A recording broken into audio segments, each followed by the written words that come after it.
pa nga rin tayo sa San Jose National High School na patuloy na nagluluksa dahil sa malagim na insidente dito noong Lunes. At sa punto ito, makakausap natin si DSWD Secretary Rexa Gatchalian. Magandang umaga po sa inyo.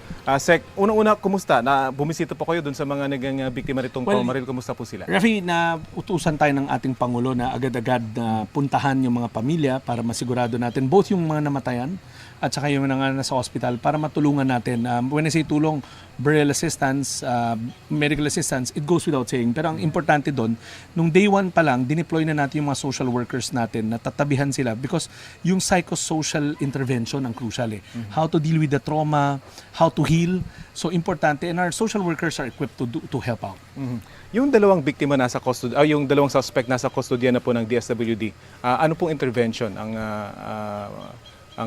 mapupunta doon sa dalawa? Well, nasa rehabilitation center for the youth natin sila.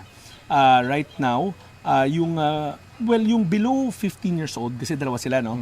Magkaiba yung age bracket.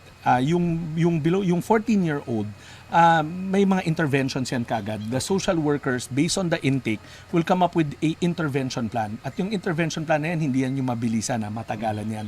Sisiguraduhin natin na ma-rehabilitate, bago natin pagpasyahan anong gagawin sa kanya. Pero it'll take years. It will take years.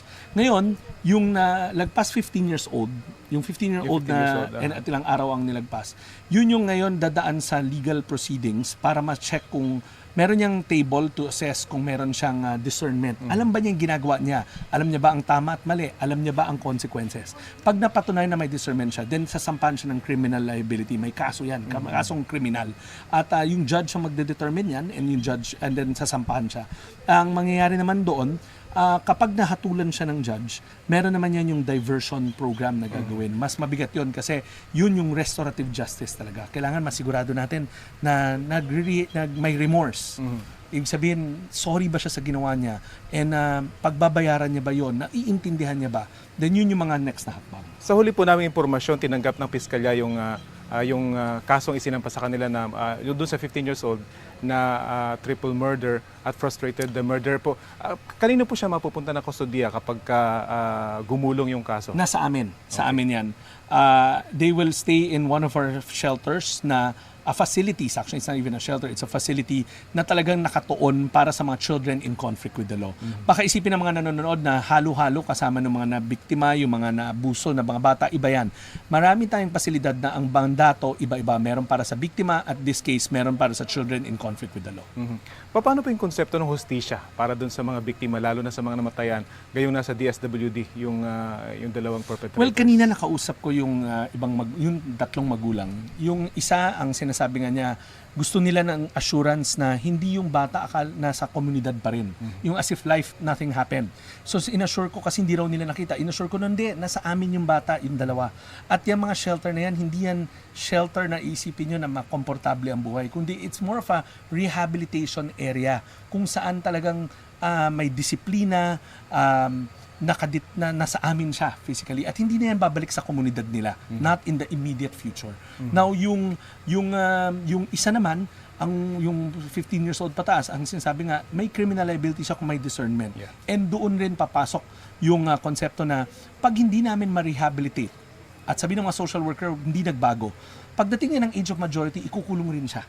Meron tayong mga ganong kaso like in the North Cotabato na yung after 2 to 3 years sa amin, nag-18 siya, hindi namin nakita ng pagbabago, hindi namin nakita ng remorse, itinurn over na namin sa actual na kulungan ng mga matatanda. Kumusta po yung mga magulang na nakausap nyo, yung mga namatayan? At going forward, ano may tutulong ng DSWD sa kanila? Rafi, I think yung statement na malungkot is an understatement. Hindi kasi masakit yung namatayan, mas masakit na mamatayan ng anak. So yun yung nakita ko kanina, may galit na kasama, galit sa sitwasyon, galit sa gumawa nito, galit sa pamilya ng gumawa nito. And mind you, Rafi, may pananagutan din yung mga magulang. Yung pala, tinanong nila ako doon, yung magulang o yung mga adults ng assailant. Sabi nila, bakit may mga baril na nakakalat? At alam ko, iniimbestigahan na yon at ipauubaya ko yun sa kinauukulan. Pero definitely, sa opinion namin, may neglect. The mere fact nangyari ito, may neglect at may pananagutan na sila dyan. So, yung mga magulang will not go scot-free. Pero moving forward, sabi ko nga, dapat may preventive measures tayo. At bago nangyari to, pinaigtingan natin yung mga pagpapatatag ng mga family programs natin. Kasi lagi ko sinasabi, ang unang guro ay ang mga magulang, hindi naman yung guro sa paaralan. The formative years happens at home. From the issues of bullying to the issues of social media, lahat yan pwede makorek sa tahanan pa lamang at an early age. So, sa hanay ng 4Ps, ini-improve natin yung ating family development sessions para maarmahan natin yung mga magulang ng tamang kaalaman pagdating sa mga bagong challenges sa pagiging magulang. And pangalawa, niro-roll out na yung bagong panukalang batas ng Kongreso, yung parent effectiveness. Okay. Kailangan kasi maarmahan natin yung mga magulang na maging alam nila yung gagawin nila para maiwasan to. And Rafi, madagdag ko lang, kasama kong dumating dito yung Ateneo School of Psychology at yung psychological services nila. Kasi partner namin sila dahil nga masalimuot tong problema na to. Hindi naman ito yung case lamang na tinitignan natin, kundi dapat hindi na mangyari to ulit. That's why they're with us para makahubog tayo ng mas matibay na mga family-oriented programs. They've been our partners. Pero ngayon nga, gusto nila tignan pa kung ano pa yung pwede natin ma-improve. Ideal po talaga preventive. Pero isa po sa mga debate ngayon, kung pwedeng pababaan yung age of liability para sa mga ganitong gumagawa ng krimen hanggang 12. Suportado niyo po ba? Rafi, yung panukalang ako, I have my own personal opinion to the matter, pero hindi na importante yon. Katulad ng statement ng ating Pangulo, open ang DSWD sa dialogo na mangyayari, sa diskusyon na mangyayari. Sa July 1, alam ko, papatawag kami pare-pare sa Senado. Doon rin a-appear yung mga iba't ibang panig. Doon a-appear yung mga nagsasabing dapat ibaba. A-appear rin, palagay ko, doon yung mga naging biktima nitong karahasan na to. And pangatlo, a-appear rin doon yung mga policy experts o yung mga eksperto hinggil sa child development. Makikinig kami, open kami sa lahat ng anggulo, open kami sa lahat ng posibilidad, pero importante na makilahok at makinig muna kami para alam natin. Kasi Rafi, madaling magsalita na ganito ang posisyon ko, ganyan ang posisyon ko, but that's my personal opinion. But the fact remains that even the President is open to listening to the ongoing, the debates that will happen, yung diskurso na mangyayari, nakabukas din ang aming mga tenga. Ngayong araw po yung mga teachers sa ilalim sa psychosocial intervention, bukas at the next few days yung mga estudyante naman. Exactly paano po yung mangyayari dito? We're taking turns, no?